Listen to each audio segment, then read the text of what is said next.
រដ្ឋអាមេរិកបន្តវាយប្រហារអ៊ីរ៉ង់ខណៈលោកត្រាំព្រមានវាយប្រហារទីតាំងនុយក្លេអ៊ែរជាបន្ត កងទ័ពសហរដ្ឋអាមេរិកបានប្រកាសថាខ្លួនបានបន្តវាយប្រហារលើគោលដៅយោធារបស់អ៊ីរ៉ង់ជាយប់ទី11ជាប់ៗគ្នា បណ្ដាការទីបញ្ជាការកណ្ដាលសហរដ្ឋអាមេរិកឬ CENTCOM បានឲ្យដឹងថាគោលដៅចុងក្រោយរួមមានរោងដាក់យន្តហោះយោធា និងទីតាំងស្តុកទុកយន្តហោះគ្មានមនុស្សបើក ឬដ្រូនរបស់អ៊ីរ៉ង់ ទន្ទឹមនឹងនោះប្រធានាធិបតីលោកដូណាល់ត្រាំបានបង្ហាញពីសញ្ញាថាសហរដ្ឋអាមេរិកអាចនឹងកំណត់គោលដៅវាយប្រហារថ្មី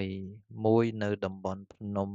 ដែលស្ថិតនៅក្បែររោងចក្រចម្រាញ់សារធាតុនុយក្លេអ៊ែរដ៏សំខាន់មួយរបស់អ៊ីរ៉ង់ មេបញ្ជាការយោធាអ៊ីរ៉ង់បានព្រមានថាការវាយប្រហារបែបនេះនឹងត្រូវចាត់ទុកថាជាការបង្កើនជម្លោះក្នុងកម្រិតធ្ងន់ធ្ងរ នៅរដ្ឋធានីវ៉ាស៊ីនតោន រដ្ឋមន្ត្រីការពារជាតិរបស់សហរដ្ឋអាមេរិកលោក Pete Hegseth បានប្រាប់គណៈកម្មាធិការរដ្ឋសភាថាសង្គ្រាមជាមួយនឹងអ៊ីរ៉ង់បានចំណាយថវិកាអស់ប្រមាណជាង$375,000,000,000សហរដ្ឋអាមេរិកទៅហើយ ដែលលើសពីការប៉ាន់ស្មានកាលពីប្រមាណខែឧសភាប្រមាណជា$4,000,000,000សហរដ្ឋអាមេរិកតែប៉ុណ្ណោះ លោក Hegseth បានស្នើថវិកាបន្ថែមពីសភា និងព្រមានថាប្រសិនបើមិនទទួលបានជំនួយជាបន្ទាន់ទេ កម្មវិធីហ្វឹកហ្វឺនយោធា និងការត្រៀមខ្លួនរបស់កងទ័ពអាចនឹងមានផលប៉ះពាល់ លោកបានអះអាងថាអ៊ីរ៉ង់កំពុងស្ថិតនៅក្នុងស្ថានភាពខ្សោយផ្នែកយោធាបំផុតក្នុងរយៈពេលជាច្រើនទសវត្សរ៍ បន្ទាប់ពីការវាយប្រហារជាបន្តបន្ទាប់របស់សហរដ្ឋអាមេរិក ទោះជាយ៉ាងណាលោកក៏បានទទួលថាអ៊ីរ៉ង់នៅតែមានសមត្ថភាពប្រើប្រាស់មីស៊ីល និងដ្រូនដដែល អ្នកឆ្លើយឆ្លងសារព័ត៌មាន BBC ប្រចាំអាមេរិកខាងជើងលោក Peter Browder បានឲ្យដឹងថាសង្គ្រាមនេះកំពុងក្លាយជាបន្ទុកហិរញ្ញវត្ថុយ៉ាងធ្ងន់ធ្ងរ រដ្ឋាភិបាលអាមេរិកកំពុងស្នើថវិកាបន្ថែមប្រមាណ$67,000,000,000សម្រាប់ប្រតិបត្តិការយោធានៅតំបន់មជ្ឈិមបូព៌ា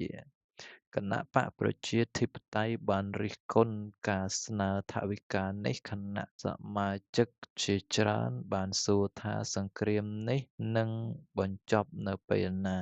និងដោយរបៀបណា ចំណែកឯគណបក្សសាធារណរដ្ឋភាគច្រើនបានគាំទ្រការផ្តល់ថវិកាបន្ថែមទៀត ជាមួយគ្នានេះដែរ ស្ថានភាពនៅតំបន់មជ្ឈិមបូព៌ាមានភាពតានតឹងឡើង សហរដ្ឋអាមេរិកបាននិយាយថាខ្លួនចង់កាត់បន្ថយសមត្ថភាពអ៊ីរ៉ង់ក្នុងការគំរាមកំហែងដល់ការដឹកជញ្ជូនតាមច្រកសមុទ្រហូមូស ខណៈអ៊ីរ៉ង់អះអាងថាខ្លួនកំពុងប្រឈមនឹងសង្គ្រាមយ៉ាងពេញទំហឹង អ្នកវិភាគបានព្រមានថាជម្លោះនេះអាចនឹងបន្តរីកធំឡើងប្រសិនបើគ្មានដំណោះស្រាយ ការទូតប៉ាគីស្ថាន